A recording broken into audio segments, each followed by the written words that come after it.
మారాలంటే first voter మారాలి, రాజకీయ నాయకులను మార్పు రావాలి. నేను గుర్తించిన సంఘటన ఏంటంటే గతంలో టీచర్లు, లాయర్లు, కొంతమంది డాక్టర్లు రాజకీయ నాయకులు ఉండి ప్రజలకు సేవ చేసేవాళ్ళు, వాళ్ళు పక్కెళ్ళిపోయారు. ఇప్పుడు ఎవరో మూట్లు పట్టుకొని వస్తారు, వాళ్ళు వచ్చి ఒక పారిశ్రామికవేత్త, వ్యాపారవేత్త, కాంట్రాక్టర్ ఇవి జరుగుతున్నది. ఈ జరగటం వల్ల ఏంటంటే ఇవి జరిగినప్పుడు ఇప్పుడు అసలు పాయింట్కి వస్తారు. ఇవి వచ్చినప్పుడు ఫలానా పార్టీలో నేను ఉన్నాను, ఫలానా కాంట్రాక్ట్ తీసుకున్నాను, ఫలానా అంటే నా బిల్లు వచ్చినాయి, ఫలానా వచ్చింది, ఇప్పుడు ఆ బిల్లు పెండింగ్ పెట్టాడు, ఆపెట్టాడు, ఏమో ఉండొచ్చు కారణాలు. సో ఇప్పుడు నేను బిల్లు ఆగిపోయినట్టే గెలిచే పార్టీ మీద చాలా లేదా, కాబట్టి ఏం చేస్తాను, నేను ఏదో కొంత సంపాదించుకున్నాను, నా దాంట్లో కొంత పైరు ఏ పార్టీకి ఇస్తాను, వాళ్ళు ఒక సీట్ ఇస్తారు, మళ్ళీ అవి గెలుస్తాను.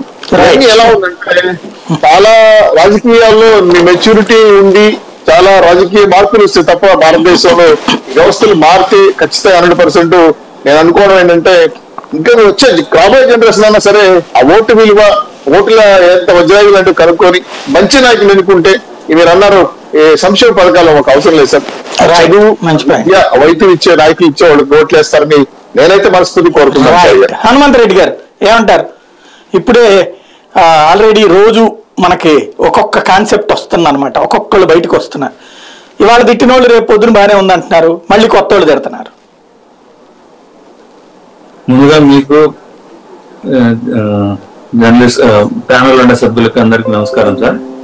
అయితే ఈరోజు ఇవన్నీ శ్రీనివాసరావు చౌదరి గారితో కానీ ఇంకొకరితో కానీ ఏకీభవించాల్సిందే. కానీ అయితే ఈ సర్వేలన్నీ ఎవరైతే నిజంగా పనిచేస్తున్నారో గ్రౌండ్ స్థాయిలో ఎవరున్నారు ఏంటి అని అధిక నాయకునికి తెలుసుకోవాల్సిన అవసరం ఉంది. కాబట్టి తెలుసుకుంటా ఉంటారు. వాళ్ళ యొక్క స్థితిగతులు కానీ వాళ్ళ ప్రజల్లో ఉన్నారా లేరా, ఏ విధంగా ఉన్నారు, ప్రజలతో కానీ కార్యకర్తలతో కానీ నాయకులతో కానీ సత్సంబంధాలు కొనసాగిస్తున్నారా లేదా, ఎమ్మెల్యే అయిన తర్వాత ఎలా వెళ్తున్నారు ఏంటి, వాళ్ళ వ్యవహార శైలి ఎలా ఉంది అనే దాన్ని ఖచ్చితంగా తెలుసుకునేదానికి సర్వేలు ఉపయోగపడితే తద్వారానే ఏ పార్టీ అయినా తీసుకుంటుంది.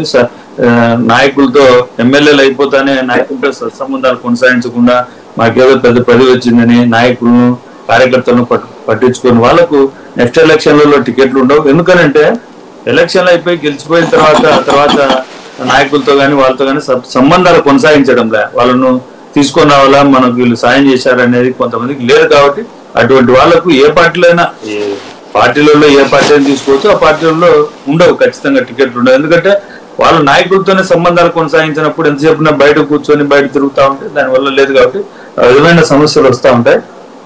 అయితే గ్రౌండ్ స్థాయిలో ఏదైతే ప్రజలతో సత్సంబంధాలు కొనసాగిస్తూ తాను ఎమ్మెల్యేగా గెలిపించిన నియోజకవర్గానికి ఏదైతే చేయాలనో ఆ కార్యక్రమాలు చేస్తూ ముందుకు సాగితే వాళ్ళకి ఖచ్చితంగా టికెట్లు వస్తాయి. టికెట్లు రాకుండా నాకు ఇక్కడ ఒకటి అర్థం కాదు ఏంటంటే, సాధారణంగా ప్రతి ఒక్కరికి మెంబర్షిప్ ఉంటుంది కదండి.